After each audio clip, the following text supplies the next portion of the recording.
Michael. I might sound like a bastard, but I have to repeat things and ask you over and over again. Come on. Let's work this out together, because the reality is, I want to win this case. But I need your help. Okay?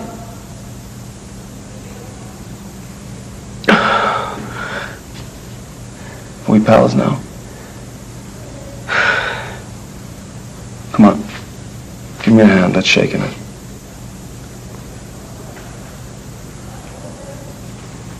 If I tell you what happened,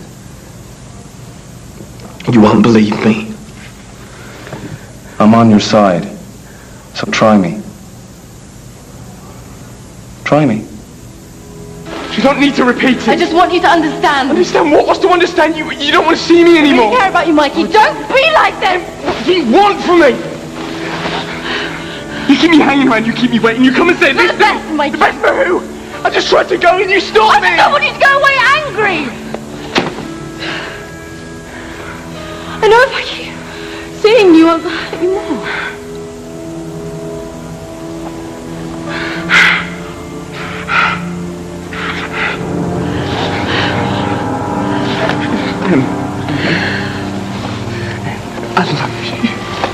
I love you. I like you.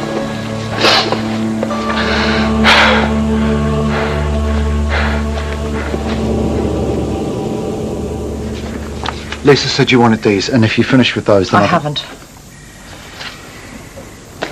If it's not a rude question, the trial kicks off next week, and Oh, God, I don't have time for that. Close the door, Satchell. Good morning. Lisa. Hi. Give me those. Mike, go and have coffee with Satch, please. I'm trying to finish up in here. Why, it seems pretty sorted out, doesn't it? He's pleading not guilty. So what's your problem? My problem is that he comes from a very dysfunctional family. He's jealous of his sister, and we already know he struck her once. Hey, now, my son is jealous of his sister. Ah, but don't make that this doesn't personal, Mike. It's not. Hey, but I didn't bring it up. You did. You did your job. But it's a bit late to start having doubts, isn't it? Mike, you know what? I really don't need a lecture on how I can and can't. You know what? Just go and have a coffee, please. You know, hey, I've arrested and charged more killers than you've had hard dinner, sweetheart. You know, you got an attitude problem, Roisin. Yeah? You should show a little bit more respect. I know we cross swords, but you know, you should really start to listen to someone who's had a hell of a lot more experience than you. Yeah.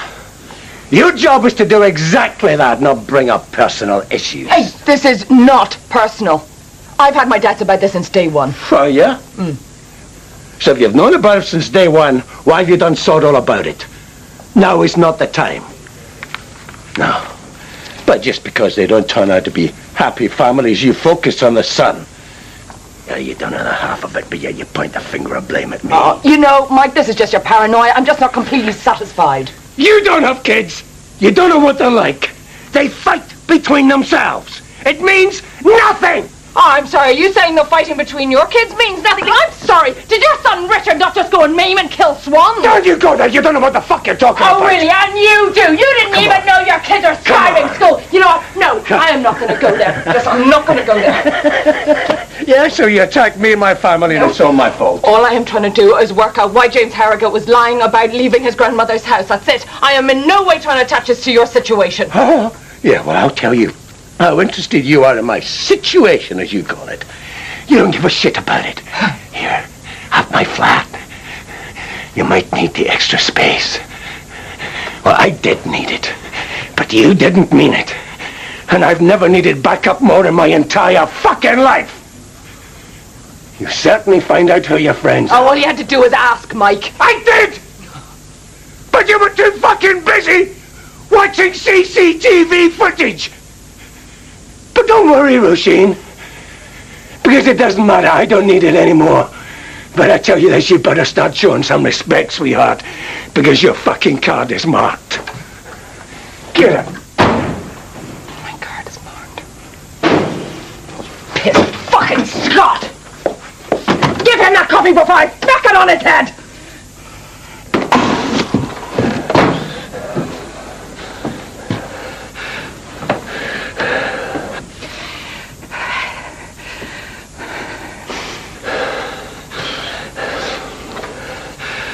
Richard's got to be locked up. I've just come from the secure adolescent unit they've taken him to. It's like a Victorian nut house. Therapist says he needs treatment. That's the best place for him, away from me, away from his ma. Makes you feel really good. Really bloody wasted. I'm sorry, Mike. Yeah. So am I, Satch. I had nowhere else to go when I came here. I just needed, talk it over. I obviously came to the wrong place.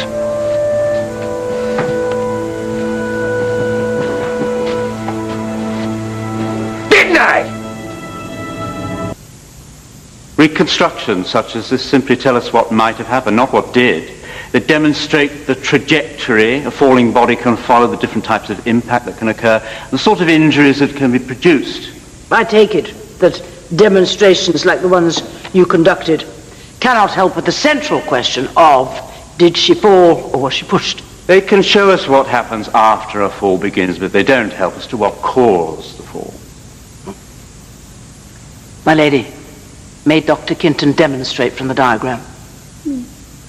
Well, the marks to the throat here and here would suggest that at some stage there was a struggle with the deceased being grabbed by the throat. Whether that struggle led to either fall, I cannot say. But this is not a strangulation case. No. Cause of death was the head and neck injuries.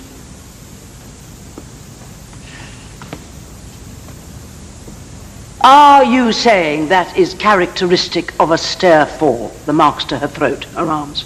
Well, they would suggest to me two people standing opposite facing each other, one holding the other. Doesn't necessarily suggest any great force, but certainly a deliberate gripping or clutching action. Dr. Kinton, can you help at all as to the sequence of events generally? You say a deliberate gripping or clutching action. We did not once manage to get the dummy down to the bottom of the first flight unless we propelled it. Thank you, Dr. Kinton. Dr. Kinton, the arm marks we've seen, could they have been caused by someone trying to take hold to prevent the fall? Yes. They could equally have occurred when Emily was in the nightclub earlier that night, could they not? That also is possible. So you can point to nothing to prove that the fall down to the cellar was caused by another person intentionally pushing her? No. Thank you, Dr. Kinton.